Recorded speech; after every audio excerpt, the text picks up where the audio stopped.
Next up is the role of the manager. So yes, the individual is at the heart of this, and if we don't get that bit right, and we don't focus on changing employee mindsets, everything else is going to have a very short half-life. It is going to be like the smoke, the big conference and the dry ice and the lovely campaign. And the key of managers, we've done a whole report on dynamic performance management, and we looked at what are the 5 factors that make for great performance managers. These are the things that managers can get right, and if they focus on these, employees feel that their work is valued, that they are learning and growing, and are more likely to take part and be involved and engaged in the work that they do. So there's some stuff about managers here. But there's also some really interesting stuff about trust. And this is the difference between sensible trust and sensitive trust.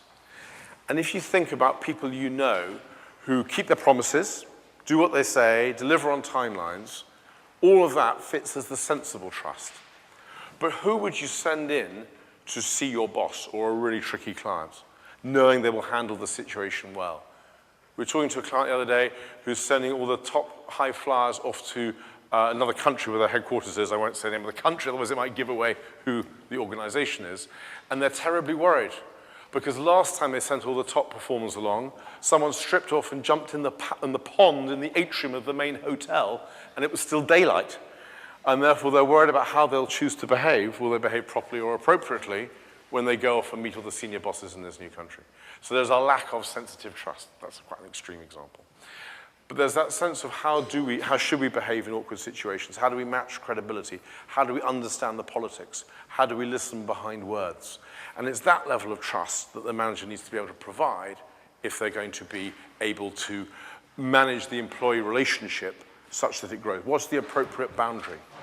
What happens when someone tells you, as your manager, something that's perhaps a bit intimate in their lives? Do I look sexy in this? Do you think I should be a model? Someone said the other day in an organization. How do you respond to that? What's the appropriate thing to do? And there are a whole range of questions and situations. Have you ever seen Friends? Do you remember Joey from Friends when he gets promoted and he still wants to be a mate of everybody else? And of course, they're all chatting about him behind the water cooler. It's understanding how those boundaries are and how we can move from that. I want to talk a little bit also about leaders. And this is the role of leaders to give belief, to give that sense of where are we going, why is it the right place to go, and why am I the right person as your leader to help you get there. And we've done a lot of work on what it is that creates belief in the future and what leaders can do. And what's most interesting about this, we've discovered, is the people who are seen to be the best communicators often aren't amongst the leadership team.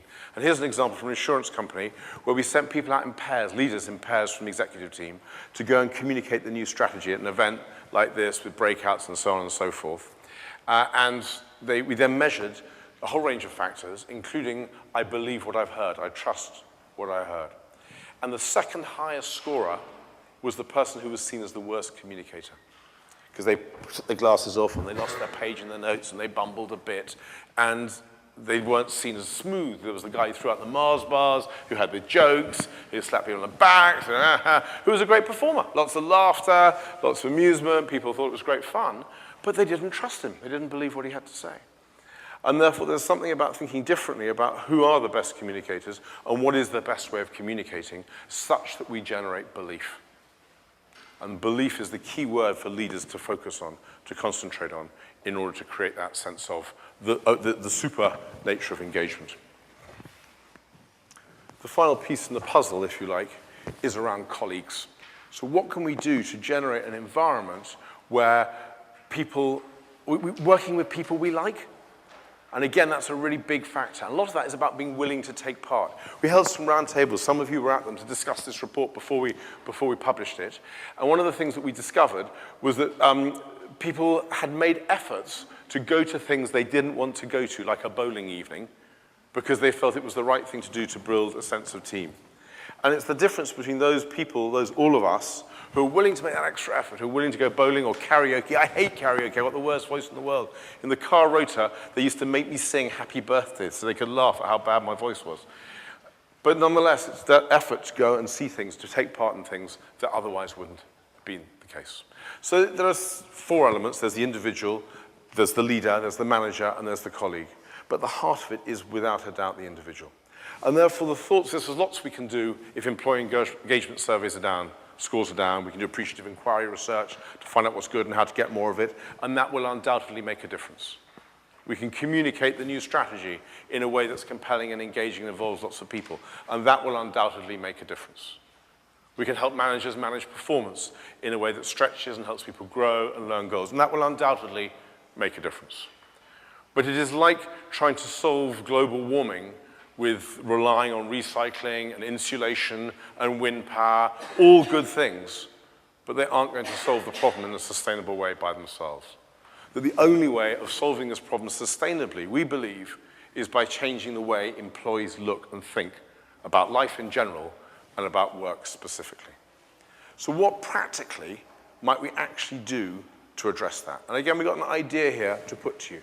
And it's an idea born out of the size of problem that we think this is and the opportunity there is to get things right. And it's about helping people develop their own personal ways of looking, personal development for the 21st century. The personal development for the 20th century was time management, stress, presentation skills, all sorts of things that we all know about and kind of old hat. The personal development for the future is about how I can look at things differently. And what if we had a month on energy, which would be a way of describing optimism, if you like. How do we manage for energy? How do we create our own energy? How can I have more energy? You know, we've seen the Barocca advertisements when they're running on the treadmills, and Barocca just makes your day. How can I do that for myself? How can I get my own mental Barocca working? And what this is about is energy, inspiration, opportunity, achievement, having a way of helping me think differently so I can get more of these things, more energy, more achievement, and so forth. And the way to do that is to help people, and those who know Mind Gym will know about the workouts that we run, to work out on Create Your Own Luck, which I know some of you are going to later. So what are the things I can do to help reframe the problem that I have and look at the situation differently? And helping managers manage for that. So how can I manage for optimism? What are the things that I can do to help people think more optimistically? And this is the heart of a sustained approach to employee engagement.